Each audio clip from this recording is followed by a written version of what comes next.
ತಮಗೆಲ್ಲರಿಗೂ ಪರಿವರ್ತನ್ ಕ್ಲಾಸಸ್ಗೆ ತುಂಬ ಹೃದಯದ ಸ್ವಾಗತ ಸುಸ್ವಾಗತ. ಆತ್ಮೀಯರೇ, ಶಾಲಾ ಶಿಕ್ಷಣ ಇಲಾಖೆಯಿಂದ ಪ್ರೌಢಶಾಲಾ ಶಿಕ್ಷಕರ ನೇಮಕಾತಿಗೆ ಬೆಳಗಾವಿ ವಿಭಾಗದ ಹೈಸ್ಕೂಲ್ ಶಾಲೆಗಳಿಗೆ ನೇಮಕಾತಿ ಅಧಿಸೂಚನೆಯನ್ನು ಹೊರಡಿಸಲಾಗಿದೆ. ಆನ್ಲೈನ್ ಅರ್ಜಿ ದೊರೆಯುವ ದಿನಾಂಕ 18/8/2026 ಅರ್ಜಿಗಳು ಆನ್ಲೈನ್ನಲ್ಲಿ ಪ್ರಾರಂಭವಾಗ್ತವೆ. ಅರ್ಜಿ ಸಲ್ಲಿಸಲು ಕೊನೆಯ ದಿನಾಂಕ 7/9/2026. ಆತ್ಮೀಯರೇ, ಬೆಳಗಾವಿ ವಿಭಾಗದಲ್ಲಿ ಆಯ್ಕೆಗಾಗಿ ಪ್ರಕಟಿಸಲಾದ ಮೂಲ ವೃಂದದ ಹುದ್ದೆಗಳ ವಿವರ ಈ ರೀತಿ ಇದೆ. ಕನ್ನಡ ಭಾಷೆ 192 ಹುದ್ದೆಗಳು, ಆಂಗ್ಲ ಭಾಷೆ 205 ಹುದ್ದೆಗಳು. ಅದೇ ರೀತಿ ಕಲಾ ಶಿಕ್ಷಕರು ಕನ್ನಡ ಮಾಧ್ಯಮ 90 ಹುದ್ದೆಗಳು. ಅದೇ ರೀತಿ ಕಲಾ ಶಿಕ್ಷಕರು ಆಂಗ್ಲ ಮಾಧ್ಯಮ 134 ಹುದ್ದೆಗಳು. ಜೀವವಿಜ್ಞಾನ ಶಿಕ್ಷಕರು ಕನ್ನಡ ಮಾಧ್ಯಮ 75 ಹುದ್ದೆಗಳು. ಜೀವವಿಜ್ಞಾನ ಶಿಕ್ಷಕರು ಆಂಗ್ಲ ಮಾಧ್ಯಮ 91 ಹುದ್ದೆಗಳು. ಒಟ್ಟು 787 ಹುದ್ದೆಗಳು ಬೆಳಗಾವಿ ವಿಭಾಗದ ಪ್ರೌಢಶಾಲೆಗಳಿಗೆ ಕರೆದಿದ್ದಾರೆ. ಇನ್ನು ದೈಹಿಕ ಶಿಕ್ಷಕರ ಗ್ರೇಡ್ 1 ಹುದ್ದೆಗಳು, ದೈಹಿಕ ಶಿಕ್ಷಣ ಗ್ರೇಡ್ 1 ಒಟ್ಟು 44 ಹುದ್ದೆಗಳನ್ನು ಕರೆದಿದ್ದಾರೆ. ಆತ್ಮೀಯರೇ, ಎಲ್ಲ ಹುದ್ದೆಗಳು ಸೇರಿ ಒಟ್ಟು 831 ಹುದ್ದೆಗಳಿಗೆ ನೇಮಕಾತಿ ಅಧಿಸೂಚನೆಯನ್ನು ಹೊರಡಿಸಲಾಗಿದೆ. ಆನ್ಲೈನ್ನಲ್ಲಿ ಅರ್ಜಿಯನ್ನು ಸಲ್ಲಿಸಬೇಕು. ಆನಂತರ internet banking, credit card, debit card ಮೂಲಕ ನೀವು ಆನ್ಲೈನ್ ಶುಲ್ಕವನ್ನು ಪಾವತಿಯನ್ನು ಮಾಡಬಹುದು. UPI ಪೇಮೆಂಟ್ಸ್ ಇದರಲ್ಲಿ ಇರೋದಿಲ್ಲ. ಮತ್ತು ಇದರಲ್ಲಿ 2026ನೇ ಸಾಲಿನ PST, GPT, HST ನೇಮಕಾತಿಗೆ ಪ್ರತ್ಯೇಕವಾಗಿ ಅಧಿಸೂಚನೆ ಹೊರಡಿಸಲಾಗಿದೆ. ಆದರೆ 2026ನೇ ಸಾಲಿನ ಇಲ್ಲಿ ಕೊಟ್ಟಿದ್ದಾರೆ ಸ್ಪಷ್ಟವಾಗಿ 2026ನೇ ಸಾಲಿನ ಶಿಕ್ಷಕರ ನೇಮಕಾತಿಗೆ ಸಂಬಂಧಿಸಿದಂತೆ ಪ್ರತ್ಯೇಕ ಅಧಿಸೂಚನೆ ಹೊರಡಿಸಿದ್ದರೂ ಸಹ ಸದರಿ ಅಧಿಸೂಚನೆಯಲ್ಲಿ ನಮೂದಿಸಿದ ವಿವಿಧ ವೃಂದಗಳಿಗೆ ಅರ್ಜಿ ಸಲ್ಲಿಸಲು ಅರ್ಹತೆ ಹೊಂದಿರುವ ಅಭ್ಯರ್ಥಿಗಳಿಗೆ ಒಂದೇ ಆನ್ಲೈನ್ನಲ್ಲಿ ಅರ್ಜಿಯನ್ನು ಸಲ್ಲಿಸಲು ಅವಕಾಶವಿದೆ. ಆದರೆ ಪ್ರತಿ ಹುದ್ದೆಗೂ ನೀವು ಪ್ರತ್ಯೇಕವಾಗಿ ಶುಲ್ಕವನ್ನು ಭರಿಸಬೇಕಾಗ್ತದೆ. ಆತ್ಮೀಯರೇ, ಮತ್ತು ಪರೀಕ್ಷೆಯನ್ನು ಬರೆಯಲು ಒಂದೇ ಜಿಲ್ಲೆಯನ್ನು ಮಾತ್ರ ಆಯ್ದುಕೊಳ್ಳಬೇಕು. ಪರೀಕ್ಷೆಯನ್ನು ಬರೀಲಿಕ್ಕೆ ಒಂದು ಜಿಲ್ಲೆಯನ್ನು ಮಾತ್ರ ನೀವು ಆಯ್ಕೆ ಮಾಡಿಕೊಳ್ಳಿಕ್ಕೆ ಅವಕಾಶವನ್ನು ನೀಡಲಾಗಿದೆ. ಇನ್ನು ಇಲ್ಲಿ ಸ್ಪಷ್ಟವಾಗಿ ಕೊಟ್ಟಿದ್ದಾರೆ. ಅಭ್ಯರ್ಥಿಗಳು ಆನ್ಲೈನ್ ಅರ್ಜಿ ಸಲ್ಲಿಸಲು ಪ್ರಾರಂಭ ದಿನಾಂಕ 18/8/2026. ಅಭ್ಯರ್ಥಿಗಳು ಆನ್ಲೈನ್ ಅರ್ಜಿ ಸಲ್ಲಿಸಲು ಕೊನೆಯ ದಿನಾಂಕ 7/9/2026. 1 ತಿಂಗಳ ಕಾಲ ಅವಕಾಶವನ್ನು ಕೂಡ ಮಾಡಲಾಗಿದೆ.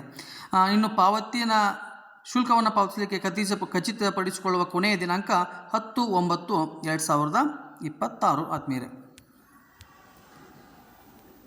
ಇನ್ನು ಪಾವತಿಸಬೇಕಾದ ಶುಲ್ಕವನ್ನು ನೋಡ್ತಾ ಹೋದರೆ ಸಾಮಾನ್ಯ ಅಭ್ಯರ್ಥಿಗಳಿಗೆ ಸಾಮಾನ್ಯ ಅರ್ಹತೆ ಮತ್ತು ಇತರೆ ಪ್ರವರ್ಗ 2AB, 2B, 3A, 3B ಒಳಗೆ 750 ಶುಲ್ಕಗಳು.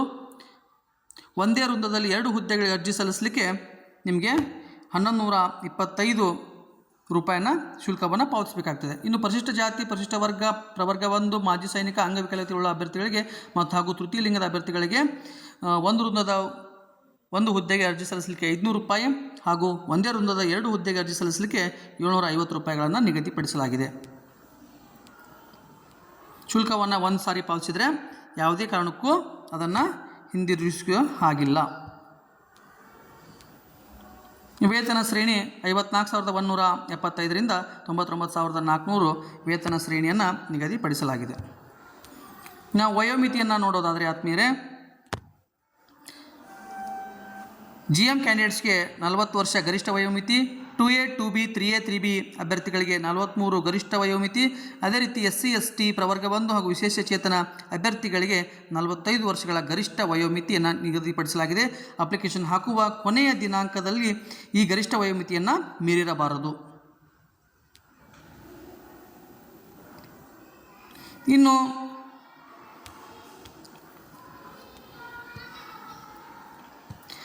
ಪದವಿಯಲ್ಲಿ ಕನಿಷ್ಠ ಸರಾಸರಿ ಶೇಕಡ 50 ಅಂಕಗಳು ಮತ್ತು ಬ್ಯಾಚಲರ್ ಆಫ್ ಎಜುಕೇಷನ್ ಪದವಿಯನ್ನು ಹೊಂದಿರತಕ್ಕಂಥದ್ದು B.Ed ಅನ್ನು ಮಾಡಿರಬೇಕು. ಅದರ ಜೊತೆಗೆ ಪರಿಶಿಷ್ಟ ಜಾತಿ, ಪರಿಶಿಷ್ಟ ವರ್ಗ ಮತ್ತು ಹಿಂದುಳಿದ ವರ್ಗದ ಪ್ರವರ್ಗ 1 ಅಭ್ಯರ್ಥಿಗಳಿಗೆ ಪದವಿಯಲ್ಲಿ ಶೇಕಡ ಕನಿಷ್ಠ 45% ಮಾಡಿರಲೇಬೇಕು ಅಂತಕ್ಕಂಥ ಒಂದು ಷರತ್ತನ್ನು ವಿಧಿಸಿದ್ದಾರೆ. ಆತ್ಮೀಯರೇ,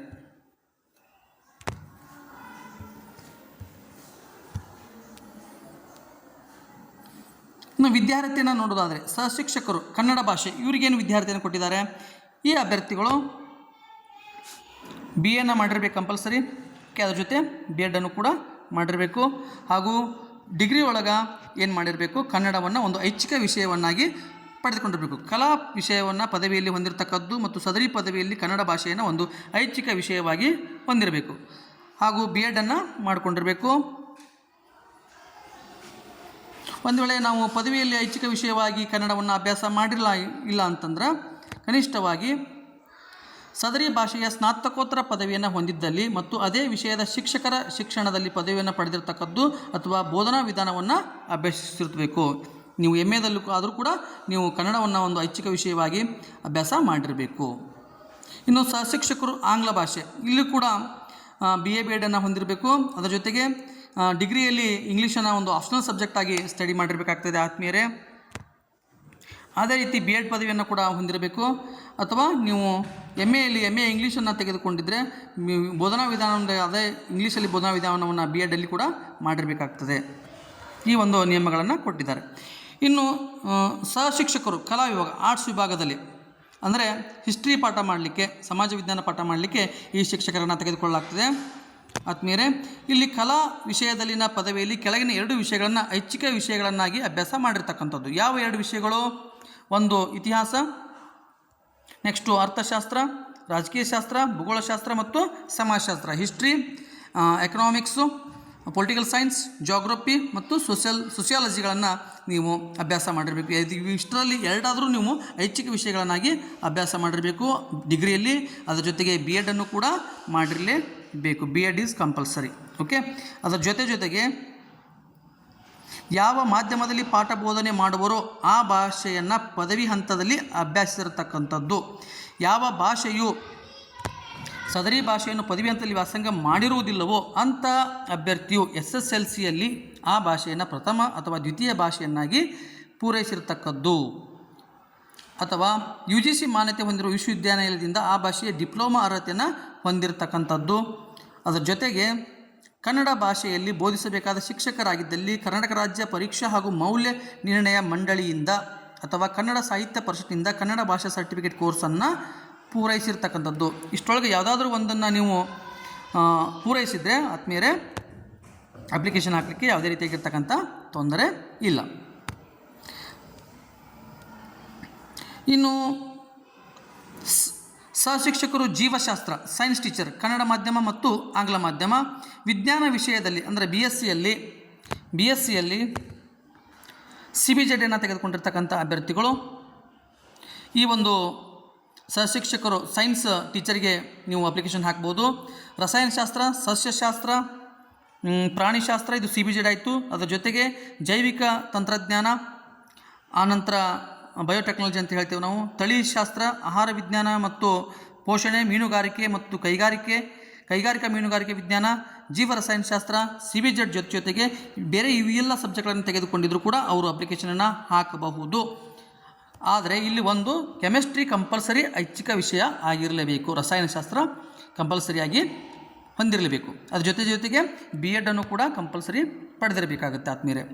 ಅದರ ಜೊತೆಗೆ SSLCಯಲ್ಲಿ ಪ್ರಥಮ ಮತ್ತು ದ್ವಿತೀಯ ಭಾಷೆಯಾಗಿ ಕನ್ನಡವನ್ನು ಅಭ್ಯಾಸ ಮಾಡಿರಬೇಕಾಗ್ತದೆ.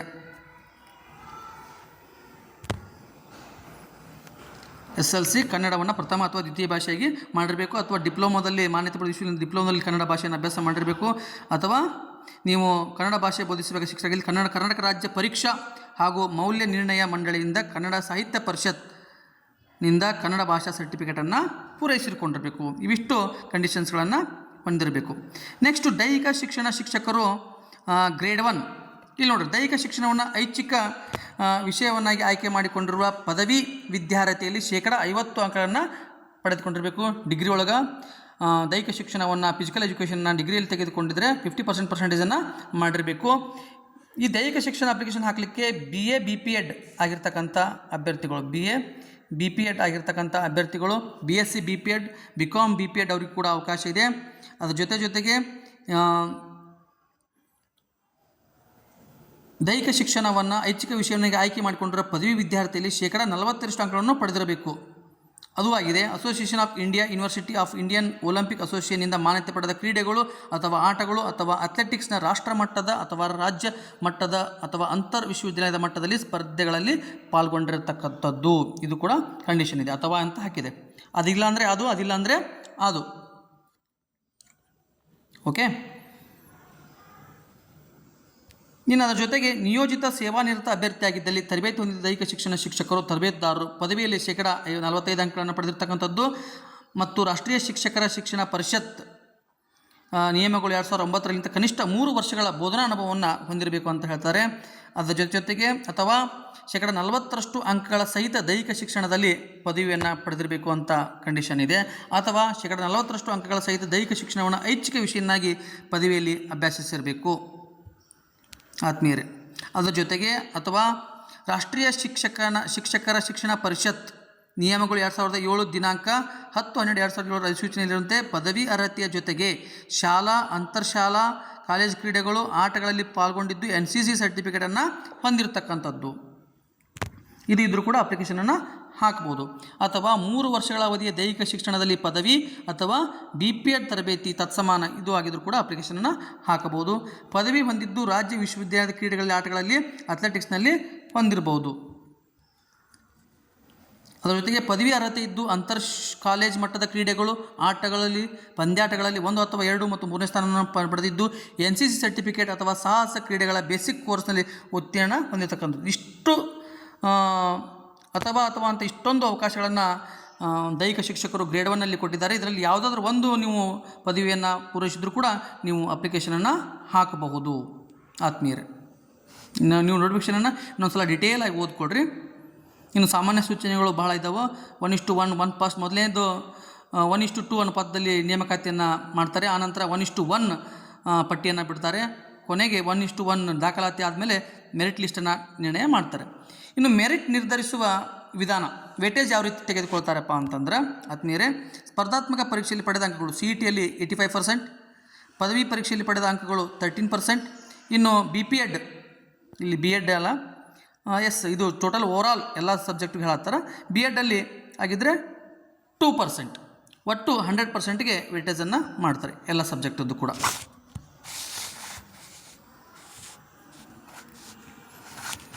ಇನ್ನು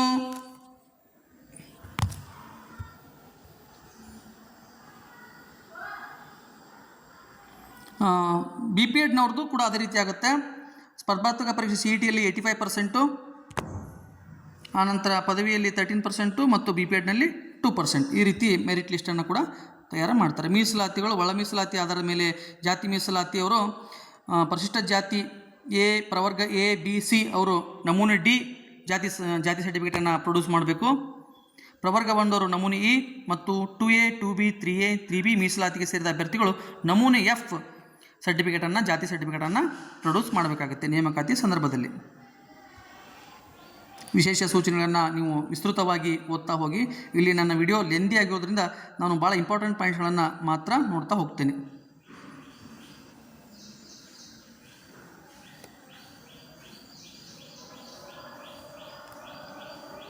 ಇನ್ನು ಮಾಜಿ ಸೈನಿಕರು ಸಮತಲ ಮೀಸಲಾತಿ 10% ಇದೆ. ಅಂಗವಿಕಲರಿಗೆ 5% ಮೀಸಲಾತಿ ಇದೆ. ಯೋಜನಾ ನಿರಾಶ್ರಿತರು 5% ಇದೆ. ಗ್ರಾಮೀಣ ಅಭ್ಯರ್ಥಿಗಳಿಗೆ 25% ಇದೆ. ಓಕೆ, ಇಲ್ಲಿ ನೋಡಿರಿ, ಸಾಮಾನ್ಯ ಅರ್ಹತೆ ಸೇರಿದಂತೆ ಪ್ರತಿ ಮೀಸಲಾತಿ ಪ್ರವರ್ಗಗಳಿಗೆ ಈ ಕೆಳಕಂಡ ಆದೇಶಗಳ ಪ್ರಕಾರ ಸಮತಳ ಮೀಸಲಾತಿ ಹಾರಿಜಾಂಟಲ್ ರಿಸರ್ವೇಷನ್ ಅನ್ವಯ ಹುದ್ದೆಗಳಿಗೆ ಮೀಸಲಾತಿಯನ್ನು ಕೊಡ್ತಾ ಹೋಗ್ತಾರೆ.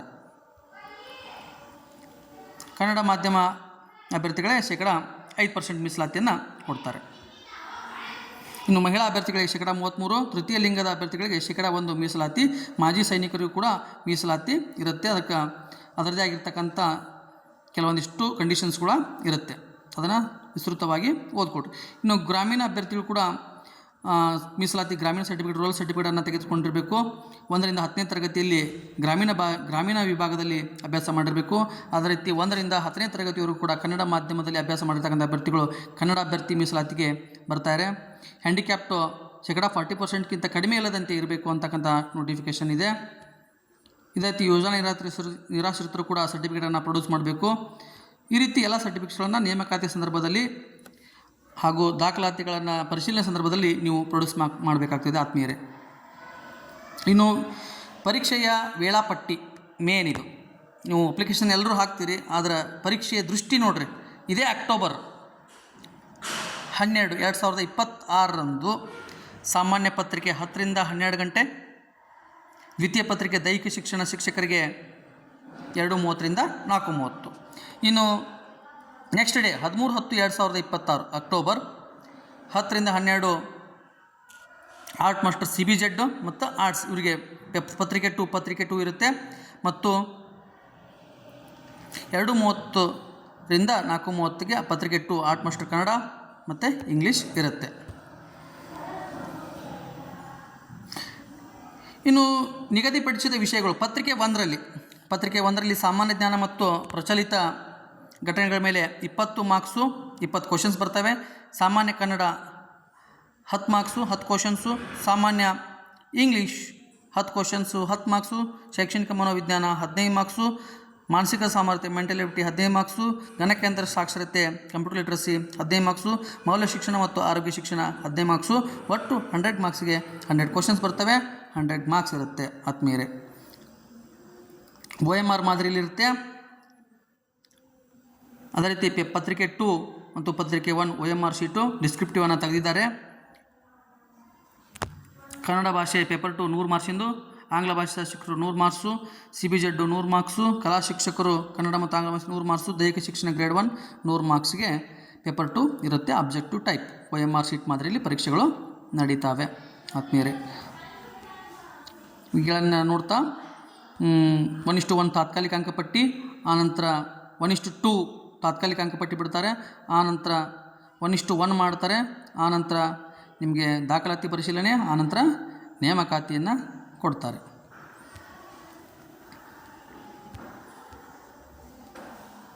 ಇಲ್ಲಿ ನಾನು ನಿಮಗೆ ತೋರಿಸ್ತಾ ಇರೋದು ಯಾವ್ಯಾವ ಬೆಳಗಾವಿ ವಿಭಾಗದಲ್ಲಿ ಯಾವ್ಯಾವ ಜಿಲ್ಲೆಯಲ್ಲಿ ಎಷ್ಟೆಷ್ಟು ಹುದ್ದೆಗಳಿದೆ ಅಂತಕ್ಕಂಥದ್ದನ್ನು ನೋಡೋಣ.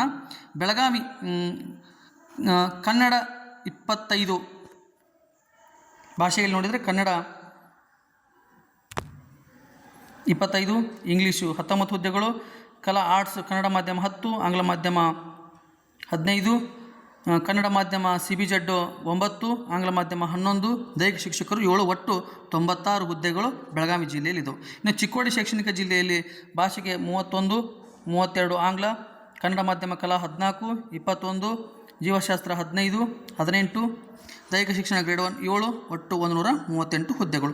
ಬಾಗಲಕೋಟೆಯಲ್ಲಿ 23, 29, 11, 17, ಕನ್ನಡ ಮಾಧ್ಯಮ 11, ಆಂಗ್ಲ ಮಾಧ್ಯಮ 14, ದೈಹಿಕ ಶಿಕ್ಷಣ ಗ್ರೇಡ್ 1 4 ಹುದ್ದೆಗಳು, ಒಟ್ಟು 109 ಹುದ್ದೆಗಳನ್ನು ಬಾಗಲಕೋಟೆ ಜಿಲ್ಲೆಯಲ್ಲಿ ಕರೆದಿದ್ದಾರೆ. ಇನ್ನು ವಿಜಾಪುರದಲ್ಲಿ 20 ಕನ್ನಡ ಭಾಷಾ ಶಿಕ್ಷಕರು, 26 ಇಂಗ್ಲೀಷ್ ಭಾಷಾ ಶಿಕ್ಷಕರು, 12 ಕನ್ನಡ ಮಾಧ್ಯಮ ಕಲಾ ಶಿಕ್ಷಕರು, ಆಂಗ್ಲ ಮಾಧ್ಯಮ ಕಲಾ ಶಿಕ್ಷಕರು 18, ಜೀವವಿಜ್ಞಾನ CBZ ಕನ್ನಡ ಮಾಧ್ಯಮ 10, CBZ ಆಂಗ್ಲ ಮಾಧ್ಯಮ 12 ಮತ್ತು ದೈಹಿಕ ಶಿಕ್ಷಣ ಶಿಕ್ಷಕರು 4, ಒಟ್ಟು 102 ಹುದ್ದೆಗಳು ವಿಜಯಪುರದಲ್ಲಿ ಕರೆದಿದ್ದಾರೆ. ಇನ್ನು ಧಾರವಾಡದಲ್ಲಿ 21 ಕನ್ನಡ ಭಾಷಾ ಶಿಕ್ಷಕರು, 17 ಕನ್ನಡ ಆಂಗ್ಲ ಭಾಷಾ ಶಿಕ್ಷಕರು, ಕಲಾ 7, ಅದೇ ರೀತಿ ಆಂಗ್ಲ ಮಾಧ್ಯಮ 10, CBZ ಕನ್ನಡ ಮಾಧ್ಯಮ 2, CBZ ಆಂಗ್ಲ ಮಾಧ್ಯಮ 3, ದೈಹಿಕ ಶಿಕ್ಷಕರು ಗ್ರೇಡ್ 1 6, ಒಟ್ಟು 66 ಧಾರವಾಡ ಜಿಲ್ಲೆಯಲ್ಲಿ. ಇನ್ನು ಗದಗನಲ್ಲಿ 20 ಕನ್ನಡ ಭಾಷಾ ಶಿಕ್ಷಕರು, 20 ಇಂಗ್ಲೀಷ್ ಭಾಷಾ ಶಿಕ್ಷಕರು, 10 ಕಲಾ ಶಿಕ್ಷಕರು, 15 ಇಂಗ್ಲೀಷ್ ಮಾಧ್ಯಮ ಕಲಾ ಶಿಕ್ಷಕರು, ಜೀವವಿಜ್ಞಾನ CBZ ಕನ್ನಡ ಮಾಧ್ಯಮ 10 ಶಿಕ್ಷಕರು, ಆಂಗ್ಲ ಮಾಧ್ಯಮ 11 ಶಿಕ್ಷಕರು, ಗ್ರೇಡ್ 1 PE ಟೀಚರ್ಸ್ 5, ಒಟ್ಟು 91 ಗದಗ ಜಿಲ್ಲೆಯಲ್ಲಿ.